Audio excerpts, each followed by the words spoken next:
Good evening, everybody. Welcome to the Key to Football with me, Liam George, and George O'Gara Martins. And exciting news. So this, if you're watching, you might actually be seeing us for the first time. You won't be seeing George. George won't be on camera for the next couple of weeks, but he will be once he sorts out his computer.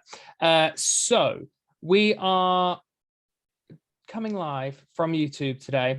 You can also find us on Apple Podcasts, Google Podcasts, and Spotify. I had some great news over the weekend. Like it was so encouraging to see that our last couple of podcasts have been our most listened to podcasts. I've been getting so much feedback back from everybody, and I'm sure the boys have as well. Just about different things that they're liking, shout outs and whatnot as well. I just think we're really happy in the direction it's going, and we really appreciate everybody listening. So if you could share it, YouTube's a lot easier to share. Everybody knows how to use YouTube, so share it. You can find us at YouTube at TheKeytoFootball, and that's all spelt normally. So the key and two spelt normally, football. So the key to football, which felt weird saying. But the other thing you can find is George has recently done a new segment. It's a split off segment of the Key to Football. And he goes around and interviews people about, their football, how they got into football. So last week he did me. I think he's got Liam coming up this week. And then we're going to get guests on. So if you guys want to be interviewed, do let us know. George is going around there, and it's they're fun questions. It's really good. So that segment's called The Football Heritage. Boys, how you doing? Liam, how you been this week? Yeah, it's been a tough week. Well, it's Monday only, so it can't have been that bad. But yeah, no, last week was pretty tough, and yeah, I don't think it's going to get much easier for a little while with everything going on, unfortunately. Yeah. How about you? Yeah, I mean, last week was a scary week, wasn't it? I think everybody's like football's a nice escape from the real world at the moment, for sure. A lot of politics going on, and I'm fairly sure people are using football as much as they can to escape. George, how you been? In a very strange sort of 3 days, obviously. Mm-hmm. With everything that's gone on at Leeds and Bielsa obviously losing his job. But other than that, Monday, so absolutely terrible. So yeah. Fair enough. Look, I think, George, you want to start off with a bit of a speech about Leeds and set us into, essentially, we've got a good podcast. We're going to go through the Liverpool-Chelsea game, the League Cup final. We're going to go through all the fixtures that are this weekend, and we'll probably spend the proportion of that on those fixtures. However, I think it's important that we recognize what's happened to Leeds over the last couple of days, and the big change that's gone on. They did lose 4-0 to Spurs over the weekend, and that was the catalyst for Bielsa leaving, or was it? I'll let George kind of take off on this one. George, how was your weekend with Leeds? Well, it was one of those weekends where, at some point it's going to come, but you just sort of hope it never does, really. I think against Tottenham, I actually had a little bit of hope, really. I thought that Man United, when we never beat, unfortunately. Liverpool, I knew we weren't going to get anything there, but Tottenham are a team there to be got at. Particularly with Burnley beating them, I thought they're going to be vulnerable. They're going to be cagey. Yes, they'll come out for it, but that might actually play into our hands. And I couldn't have been further from accuracy, or further from the fact, as it honestly was men against boys. Absolutely torn to shreds, and they didn't even play that well. It was literally receive the ball, trap the ball with your left foot, pass it with your right foot, and they had a chance. Non-stop. I mean, Højbjerg looked like Gattuso, and that should say it all, ultimately. And the thing is, people reported that there were a few boos in the ground, but I didn't think that was necessarily at Bielsa. It was more at the players. But reports came out immediately saying it's under serious consideration. I think that's when everyone thought it was done, really. And it's strange because it's probably the best Leeds manager in my lifetime. Unless something changes, which I can't see happening in the near future, he'll probably be the most successful one in my lifetime with the club. And probably one certainly that's been adored most by the fans. I think what's difficult to articulate, if you support a club that's never really been there, is I spent most of my life really, because I only really got into football sort of 2004, 2005-ish, outside the Premier League, and that was the Holy Grail. And it was getting, battered for the first few years and going down to League One, coming back up to the Championship, and then thinking that we were on an upward trajectory, and that just couldn't have been further from the truth. Sorry, George. Who was your manager when you were promoted from League One? Simon Grayson. And then how long did he last in the Championship? He lasted in the Championship he was there, so we got promoted in 09-10. He was there 10-11, and then he was let go early on in 11-12. Right. And then how long Bielsa been in charge? Bielsa's been in charge since the start of 18-19. Oh, right. Not that long then, yeah. So he hadn't been there that long, but in the time he was taking a team that was lower to mid-table Championship, and he obviously took us to the Premier League and gave us that last year a season that I think many of us never thought we'd have. Liam, when Arsene Wenger went round saying "Merci Arsene," so I think it's only appropriate that I say "Gracias Marcelo," because he gave me times that I never thought I'd have. Times personally, like with my friends, like Blackburn away on Boxing Day 2018, I think that was. Yeah, where we scored 2 goals in the last minute. Ewood Park, what a place. No, we were at home. We scored two goals in the last minute. His first game against Stoke, and Robert Mays and Liam had Stoke to come straight back up because they just got relegated, and we did them 4-1 on the first day. Magic. And then it just fell away that season, but everyone was desperate for him to stay. He stayed, did it. We had our bumps that second season, but we did it at Cantor, won it, and then he took us back up. And he didn't just take us back up last year. We were seriously competing. Mm-hmm. And I think the strange thing is I feel a bit guilty and regretful that I didn't appreciate him more.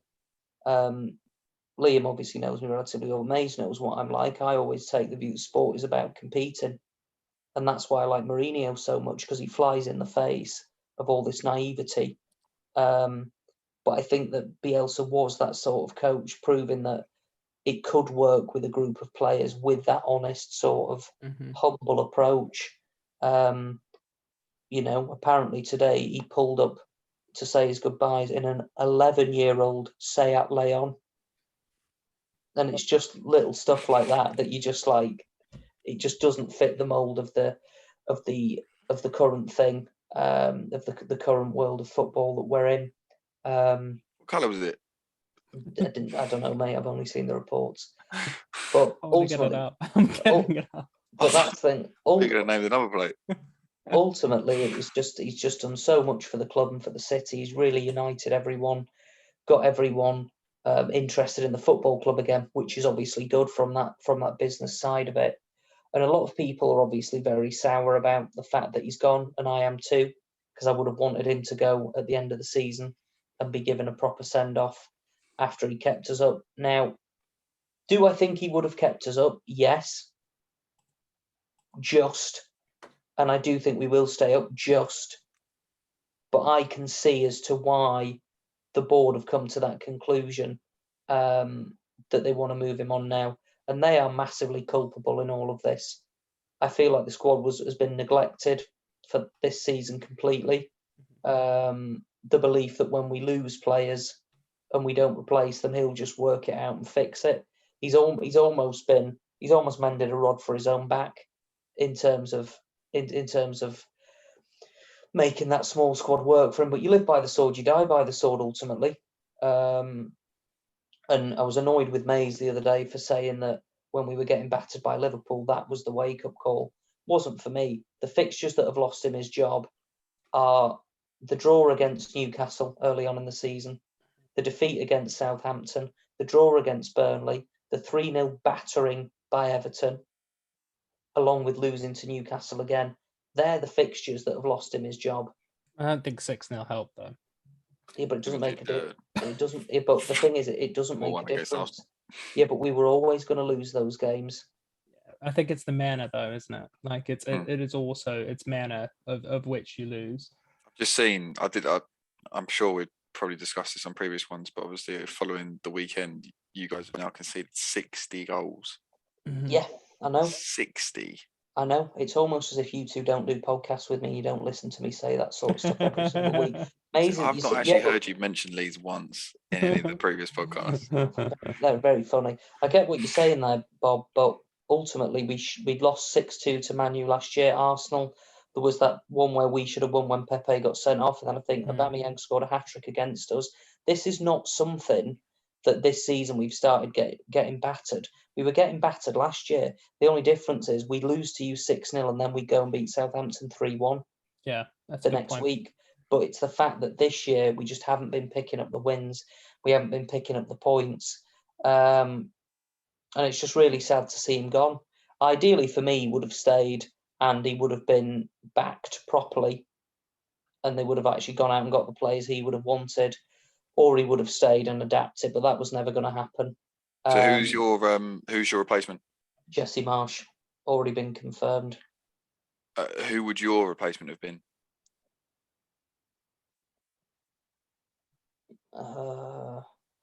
Tough. Long term or just to the end of the season? End of the season, stay up. End of the season to keep you up. Nuno Espírito Santo in a heartbeat. And in English? Santos. Nuno Espírito Santo. Okay. Do you think he would have gone? Yeah, of course he would. He's unemployed. There's worse places to be. Yeah, that's true. Tough job, though. Yeah, and it is a tough job. The other thing I would just end on before you go, Liam, or before you just come in there, is been pretty annoyed to see quite a few Leeds fans saying stuff like I would have rather just stuck with him and got relegated. Mm-hmm. Or I'd rather be in League One with Bielsa than be in the Premier League without him. And that is absolutely ridiculous.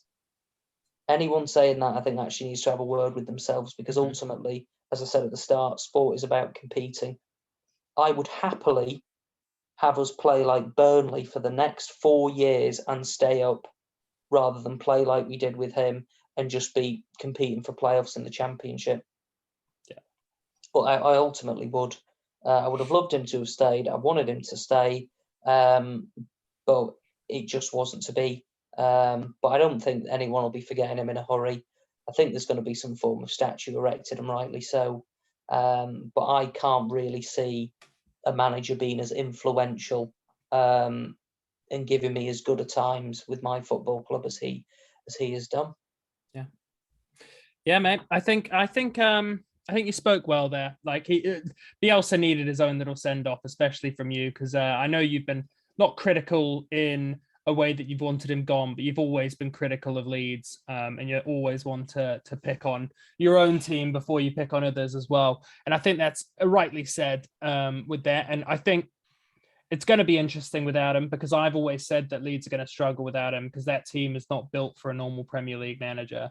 It's built for Bielsa.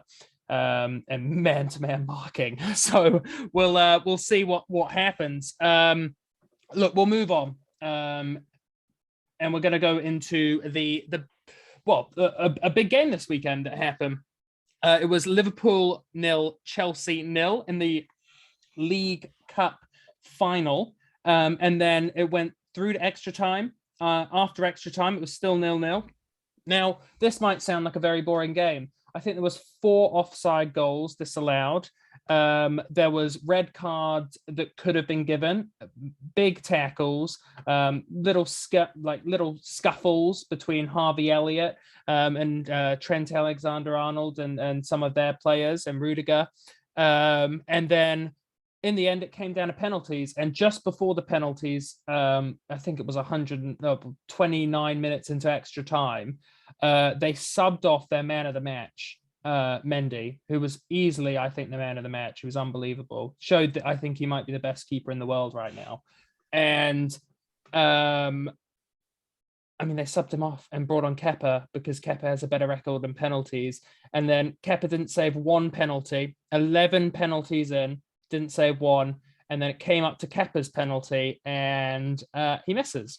So, I mean, Kepa's always in the news of errant penalties, but very, very, I want to get the boys' opinion on what they actually think about subbing on a keeper for penalties, because I've just never believed in it. I've just thought, why wouldn't you bring on somebody 5 minutes before to, maybe change the game, or that's a good penalty taker, and keep your man of the match on.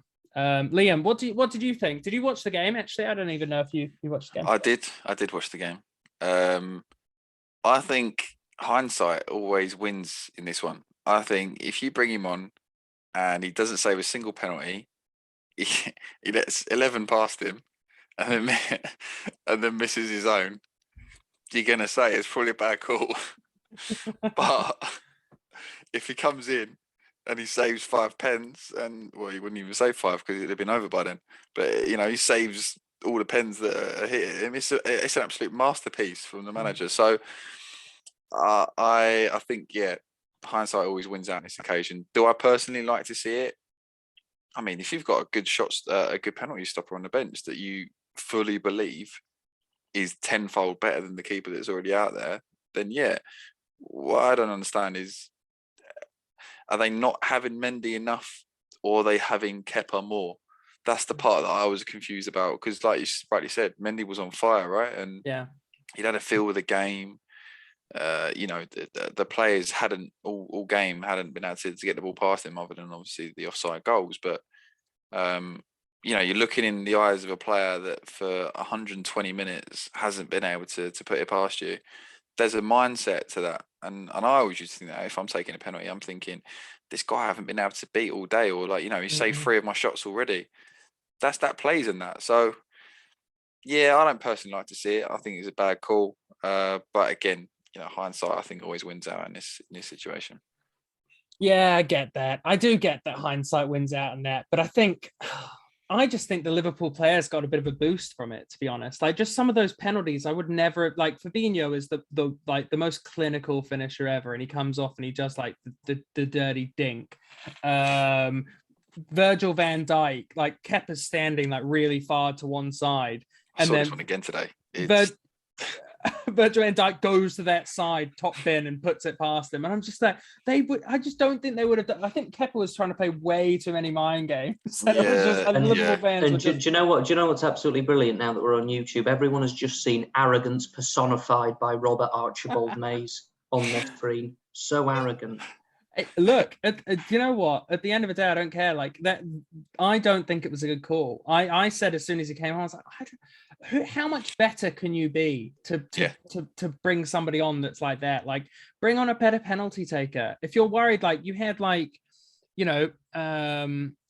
his name? The striker they brought on that took the 8th penalty. Werner. Take him off. If your striker is your 8th penalty taker, he's obviously not very good. Take him off. I know he just came on, but take him off. Bring on someone that's a good penalty taker. Like, look, I always think that you're right. Hindsight does win out in that, but you know what? I'm right and they're wrong. So, should Naby Keita been sent off? Look, when that happened, I thought this could be sending off for sure. I looked at that and I go, oh, he's just ruined the game for us, because I could have seen it. I was happy he did it, not just because I'm a Liverpool fan, but also because like the game was a cracking game. It was a good game at that point. I'm happy he didn't as well, but I think it could have been easily. And can I ask you this? Mm-hmm. If he was wearing a red and white shirt and he had the name Xhaka on his back, would he have gone? Probably. Most definitely. If he had a red and white shirt and had an Arsenal badge, he probably would have gone for sure. He would have been gone. He would have been gone. Look, I'm glad he didn't. There was I was really happy because the game was class and it was, it was probably one of the best 0-0 games you're going to watch because the standard was so high. Both teams were good at different points in the game. Like it just went back and forth. Chelsea dominated first 20 minutes. Liverpool dominated the next 25 of that first half. And then the same thing happened in the second half. And then I thought Chelsea played very well in the extra time. I thought they were a much better team in the extra time. I thought their subs were a lot better in extra time, apart from the Kepa one. But yeah, it was a great game, really good game. And it's, as a Liverpool fan, a fantastic start for us as like a season. You're going into now Champions League round of 32, already 2-0 up against Milan. You've got the Premier League title, you're not winning the Premier League title, but you've got like a race on for the Premier League title. And we're still in the FA Cup, I think. So, like, massive props to Liverpool. I mean, it's after what was a bit of a rough December, they've really pulled out of the bag and pushed on. And I think that was a really important game for Chelsea to win because they're pretty much they are out of a title race. They're in the Champions League, still in the FA Cup, but being out of the Premier League title race in February, and it's not late February they're out beginning of February, isn't good for a team that was supposed to be in the mix for that at the end. So I think they probably would have liked to have won that. George, anything you wanted to say on that game before we moved on? No. Fair enough. Okay, we'll move on. It was Brentford versus Newcastle. Oh, by the way, guys, we are going to do we're going to go a bit more in depth in about 4 of the games. Then we're just going to run through the results of the other ones and let you know who scored. Big game this weekend was Brentford versus Newcastle. It was a turning point for Newcastle in one regard because it got them above. It was the first opportunity they had to get above not the relegation teams, but the teams above the relegation. So it was Leeds, Brentford, Everton. I'm fairly sure they're above now as well. Massive. If they won that, it was huge for them. And Brentford, the opposite. If they lost that, they were not just in the relegation, but they've almost become favourites to be relegated. So big game. And it was all set out for an absolute stunner. And then Brentford got a red card in the 12th minute. And at first view of that red card, I thought, oh yeah, that should be a foul to Newcastle. And then I was very, very confused why Mike Dean gave it the other way. Then you rewatch it, and it was actually it was a pretty bad tackle, to be fair, and definitely a red card. And the only thing that it ruined was the game, because as soon as that happened, Newcastle were going to win it. Joel Linton got a 33rd minute goal, and Willock continued his form from last week and got a 44th minute goal, putting it 2-0 above. Now, if we look at the table, Newcastle now on 14th spot with 2 games in hand on Watford and Norwich, and one game in hand on Watford and Norwich and Leeds, and they're above all of those teams, and 2 games in hand on Brentford. So very, very big result. Now, Liam, did you catch the game, and what did you think about it? I didn't catch the game. I caught the highlights. Yeah. The first thing, well, just picking up from what you just said about Newcastle, I think personally now Newcastle's safe. Yeah. I think the way they're playing, the way they're picking up points, they recruited very well. Mm-hmm. I can't see them falling away from here. I think they'll still drop points. They've still got issues in places, but I think they've got enough now in comparison to the teams around them. Yeah. And they're doing what they need to do. They're pulling like a Burnley-esque revival out of the bag at the moment, aren't they? So fair play to them. I mean, it was only a few weeks ago we were sitting here saying that, I know George will say that he's always said it, but that Brentford could probably keep their head above water if they kept nicking a few results here and there. But I mean, that's been a hell of a turnaround from their side. Not a turnaround as such, because they were still struggling, throughout the season and dropping points here and there. But they've had a bad couple of months, and that's seen them right down there in the dogfight. So they've obviously played the most out of everyone underneath them. yeah, you know, you're looking at the teams around them that desperately need to pick up points. You know, Everton 3 games in hand, just 2 points behind. If they pick up a couple of points, then they're getting dragged into that, and I think they're at real danger. Yeah. One thing I would like to say about the game itself is Mike Dean doing what Mike Dean does best. Honestly, sometimes you just watch that guy and you just think he thinks the game's about him. Yeah, yeah. I mean, I think we've spoken about him before. There's not much more you can say about the fella. But also Jolinton's celebration. Great, wasn't it? Ran the entire length of the pitch. Reminded me of Adebayor. Yeah, exactly that. Yeah. So fair play to that. But yeah, big result for Newcastle. Horrible result for Brentford. Yeah, very big. George, as a Leeds fan, you obviously probably wanted a draw out of that, I'm assuming, with them both being in points, or were you happy with a Newcastle win because you think Brentford are a better chance? Whoa. Sorry, guys, I've just landed from a time warp because now I'm in a universe where players with a combined worth of £65 million playing against Brentford and scoring is apparently impressive. Jolinton was 40 million, should be scoring that. Willett was 25 million. Now, Liam's going to give me a load of tripe about how he's seen him in a maroon 02, 05, 06 Arsenal shirt when he was a little boy and tried to defend him. Mays is going to say some rubbish about Hoffenheim and goal stats there. Newcastle should be winning that game. As I love to say, they should be doing that if they're going to stay up. I agree with Liam. I think they're safe, but I don't think they're safe. Villa are safe. But I think Newcastle are still in it for 17th or 16th or 15th, you know. So I don't quite think they're out of the woods yet. No. Brentford, I'm loving this. Absolutely loving it. Like when they beat an Arsenal team that quite frankly would have had every right to call the game off at the start of the season.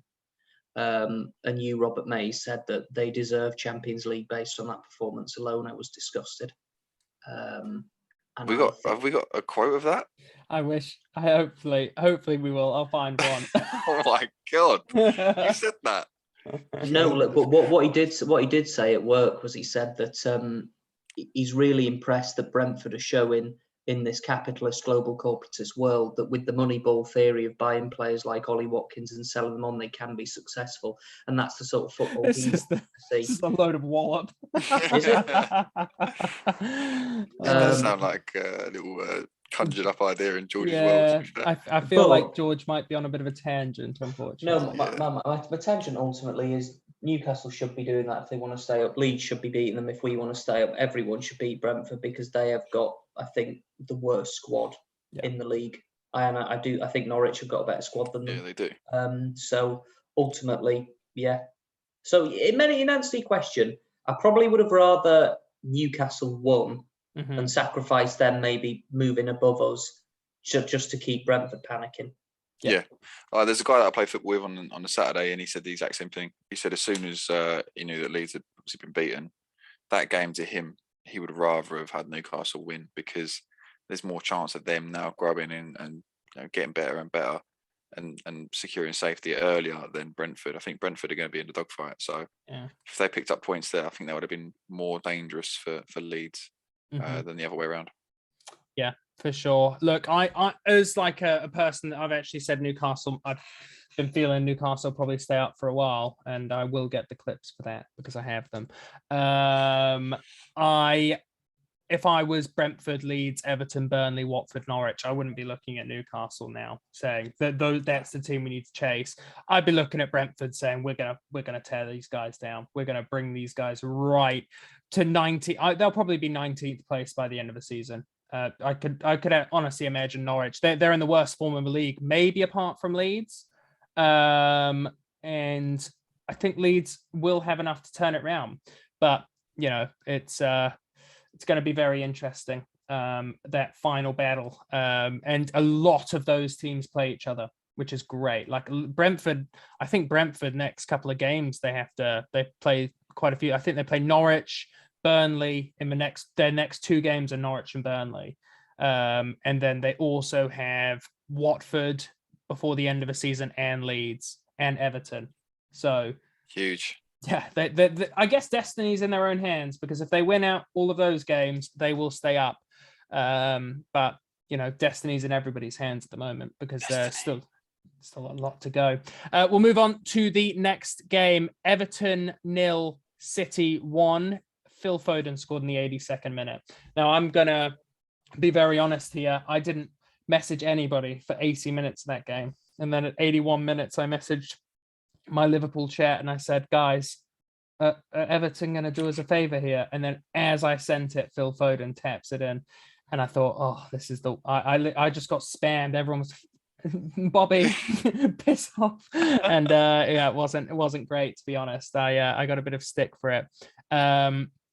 But just after that, I mean, I haven't spoke to the boys about this, but I was dead certain they were about to get a penalty and it wasn't given. And I just think that so many penalties have been given for that. And that was one of the things that we brought up last week, that if that was Arsenal, if that was Southampton, if that was Palace, Burnley, Brighton, Villa, everybody would have got a penalty against that. But it just felt like if that was City, Liverpool or Chelsea, that wasn't going to be given, because the last minute you make that decision, it could ruin the title race, something like that.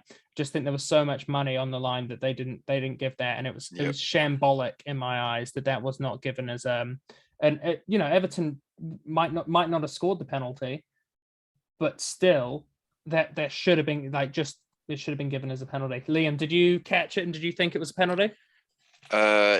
Yes. I mean, look, the rules I think is what the problem is here, right? And the rules are, and I've said this for a number of weeks, the refs sometimes tend to, rather than ref a football game, they'll ref the laws of the game, and it's like to the letter of the law. And they've looked at this and they've gone, okay, the new rule for handball is if it's touching the sleeve, then it's now seen as your shoulder and upwards, right? So it's not your arm, it's not a hand. To me, Stonewall, because for one, when the ball's bounced up and it's spun up and it's caught him off guard, his arm has gone out. And I've actually just got a still up of it in front of me. It's in the crease of his elbow. Yeah. Right. So it's there. The ball is tucked into his elbow as he's actually show you now if you're watching on YouTube.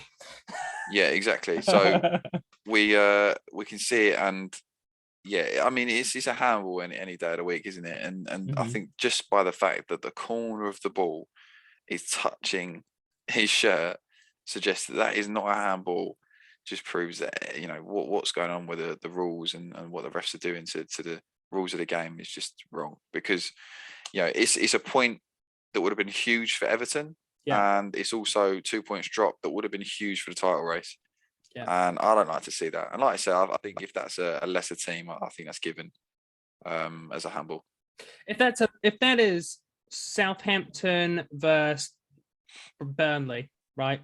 Maybe not Burnley, but like a mid-table clash, nothing on the line, that's given every day of the week, because there's no pressure on it.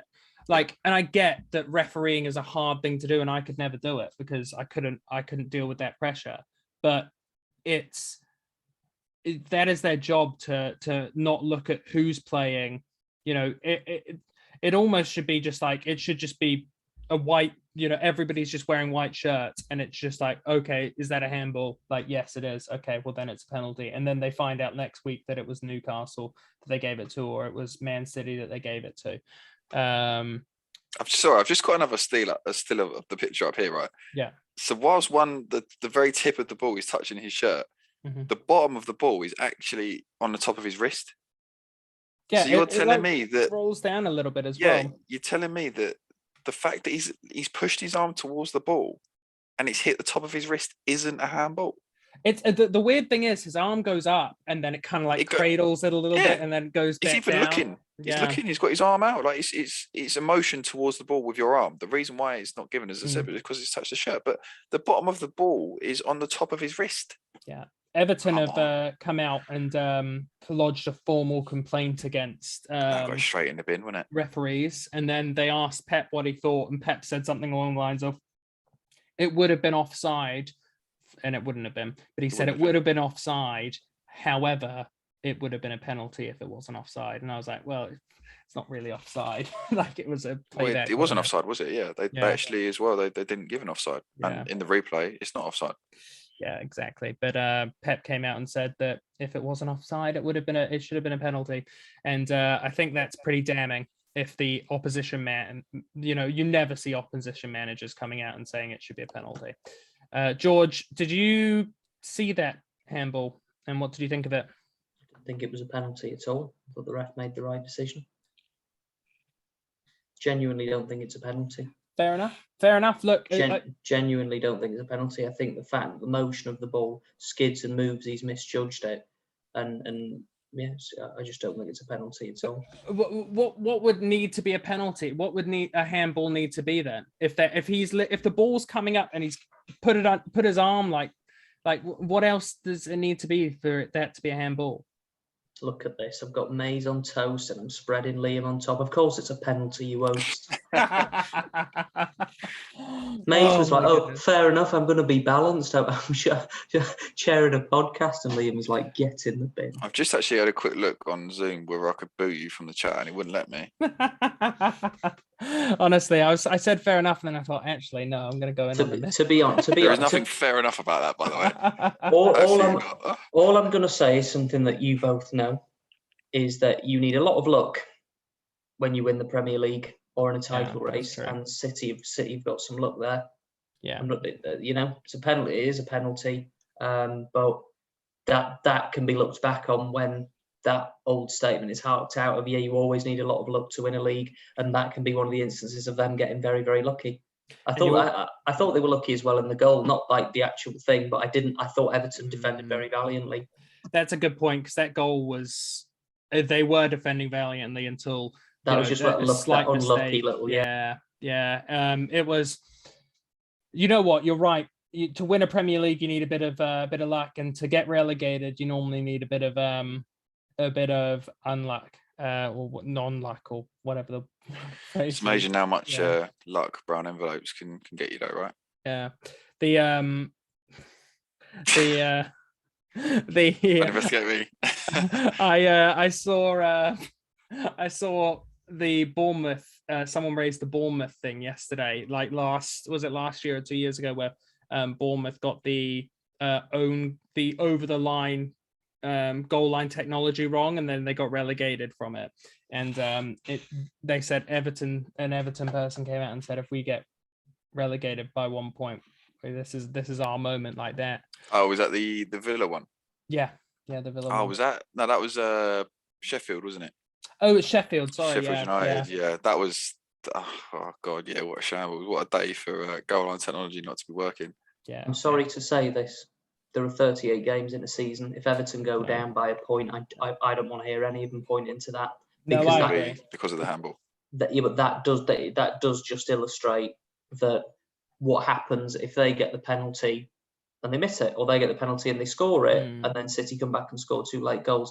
And now we're in a completely hypothetical space, and you're telling me throughout the whole season there is not going to be one instance, where Everton should have had someone sent off. They should have had a penalty given against them. Everyone does it. We've got lucky loads this year. It's a good point, though. Very good point. Well, it's called the real world, Maze. I live there. Sometimes you do. Liam never does. Shots fired. Woo. All right, we'll move on to, and we're just going to skim over these last games, and we'll keep the podcast nice and short, because probably blinded by me and Liam on the screen for the first time. So let's get into the Friday night game, which was Southampton 2, Norwich 0. C. Adams and Romero. Oops. In the 88th minute, look, Norwich got beat 2-0 by Southampton. Southampton in a very good run of form. I just keep thinking Southampton are going to slip up. Like, they're doing well, but they're going to slip up. They just keep trooping along. If they don't win, they draw, and they're just chipping along. I think they've had 3 wins in the last 5 and 2 draws. So, doing very well. And not a surprise, but I think we all think Norwich are going down. And they might pick up the odd win here and there. They're not the worst team to ever be in the Premier League, but they're probably not too far off it. Liam, anything before we move on? No, I echo what you said about Southampton. I think I've been impressed with them for a little while now, for like the last couple of months. And also they had a barnstorming week where I think they took points off of United, Spurs, and then they lost to Wolves. But that was a hell of a week for Arsenal Football Club. Yeah, I mean their February was really, really tough, wasn't it? They had they drew to City as well, didn't they? Yeah. So that was just before. So the January, February. So I think the end of January they had Man City where they drew 1-1. They then had Coventry in the cup, which they beat. They then won against Tottenham, drew against Man U, and then beat Everton and beat Norwich in February. And that was that's pretty tough having City, Spurs, and Man United all. Yep. And before February, they're probably thinking, actually, if we lose three or four here, we might be in a bit of trouble. And look where they are now. Palace won, Burnley won. Burnley get another draw. And probably, what they keep needing to do, I think, if they just keep getting draws and the odd win, they will stay up. They don't. I think a lot of people are quite nervous in that bottom relegation race because they know that Burnley are probably going to get out of there. It's Sklup and Milovic own goal. And yeah, it was a 46-minute own goal as well. So look, 1-1, big result for Burnley. They're going to keep it on the keep on getting points, and I think Brentford, Leeds, and Everton will be looking over their shoulder with Burnley for sure. Anything you wanted to bring up, Liam? No, not in that game. No. That was pretty simple one, that wasn't it? But yeah, I agree. I think definitely looking over their shoulder, Burnley on the way up. Yeah. 2 more games to cover. Quite a few games weren't played, like teams didn't play because of the League Cup. And so they've been rescheduled. Big game, this one though. Probably a lot of people's accas were ruined by United 0, Watford 0. Watford again, just picking up a couple of draws here and there. They picked up a win and a draw in the last 3 games. And they've not had the easiest run either, with it being Palace, Villa, and United. So look, Watford getting these results is just keeping them afloat, and all you need is 2 or 3 wins in that bottom in that relegation race to put yourself look at Newcastle, to put yourself above those teams. George, anything you wanted to raise on the United game? Well, to be honest with you, I thought that Watford were a bit fortunate not to concede. Mm-hmm. I'll hold my hands up and say I only saw the highlights. But from what I saw, Man United had umpteen chances, just didn't finish them. Bruno Fernandes being the main culprit of that. But we can add another list to the teams that Robert Mays likes. Watford are his new one, obviously. Oh, no way. Well, I mean, the thing is, you keep saying that these results. What results are these? Was it the 3-0 defeat to Norwich? Was it the 0-0 draw with Burnley? Was it the 1-0 defeat to West Ham? Was it the 2-0 defeat to Brighton? Was it the 1-0 victory over Aston Villa? Congratulations, 1 game. Was it the 4-1 defeat to Palace? Was it the 0-0 draw with Man United, in which they probably should have got more than that if they were going to stay up, because they've got Liam's boys, then they've got your boys Wolves, and then they've got Southampton. Tough games, followed by Everton, who will be going for them to get the points. Liverpool will beat them about 11-0. And then they've got a revitalised Leeds United under Jesse Marsh, followed by Brentford, City, Burnley, Palace, Leicester, Chelsea. Like they've got a tough run. They've got a really tough run. Hold on, Liam. So yeah, I think for Watford, a good point, but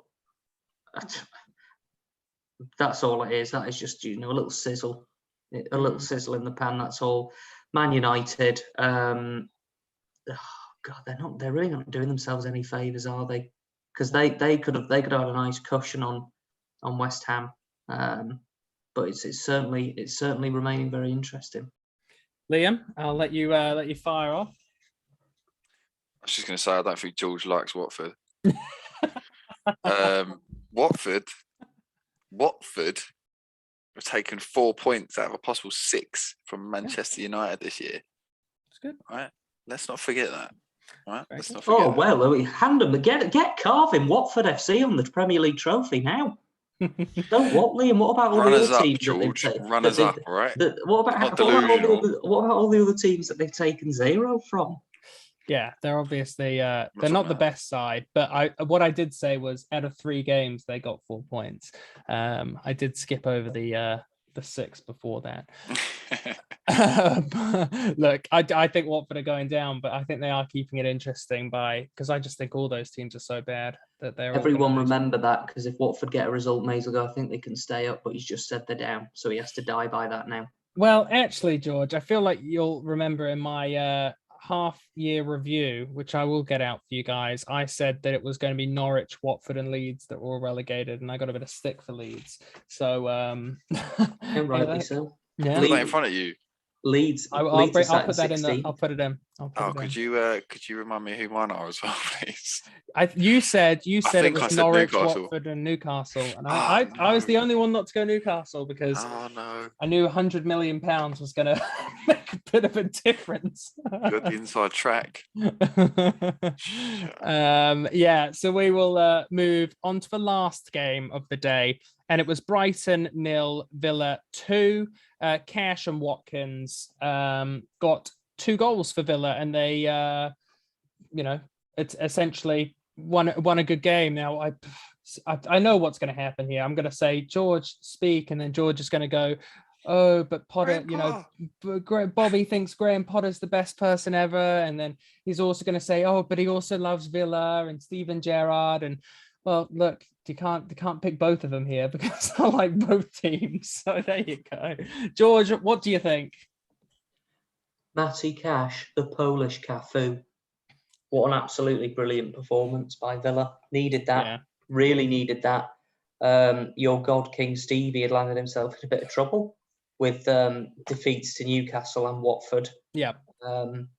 So yeah, I think Nathan was at the game and he said it. He had a fantastic time. I don't think they were ever in danger, but I'm just gonna be honest, I never thought they were in danger. But losing to those teams, people were saying surely they couldn't get sucked in. Mm-hmm. And it was an afterthought in the conversation. Now it isn't an afterthought in the conversation for Villa.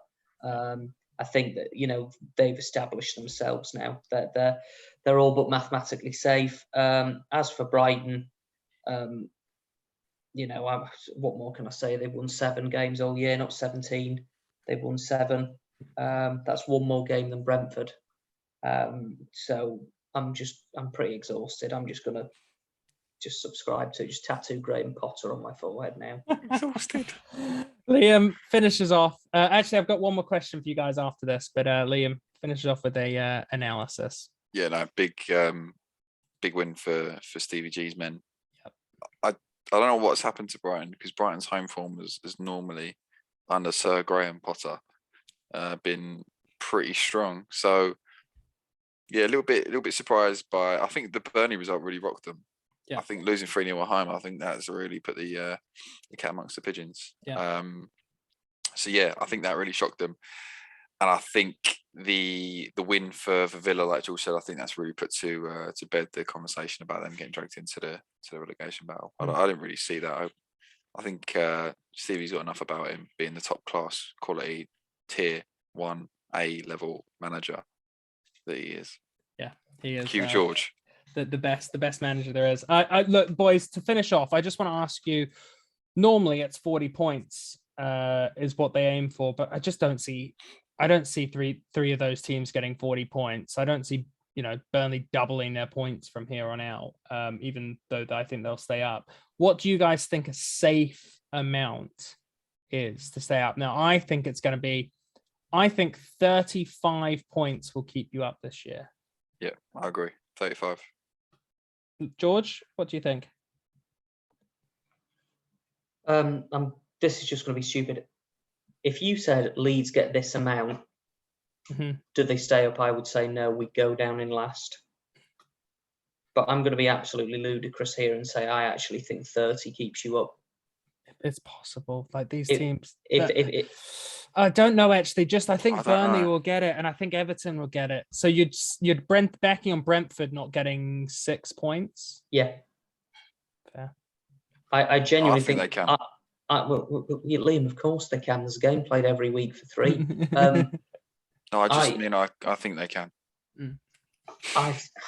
The thing is, you do look at Brentford's games. Burnley, Mays already said, are safe. Leicester, Mays loves them because he loves Rodgers. Chelsea will beat them. Liam and Mays' boys, West Ham will beat them. Mays' boys, Watford will beat them. Spurs will beat them, and you'll defend Conte. The boys you got, Maze. He's got loads. Supposedly I like football. Yeah. See, what I would just like to say is I love that. Like, no one else calls him Mays apart from me, but then people subconsciously refer to him as Mays and not Bobby. But yeah, honestly, like maybe that's a bit silly. 32. I think 32. Yeah, I think I'm not saying I'd be happy with us getting that, because I think we were down, but I just can't see Brentford getting another 8 points. Bear in mind that's 11 points for Burnley, which I think they can get, but I just don't. I think that 40-point margin is slowly going now, because there's such a bridge in quality for established Premier League teams, and those teams just coming up these days. Yeah. What a great way to end it. Boys, lovely to speak to you. Have a good evening, everybody. Cheers. Bye.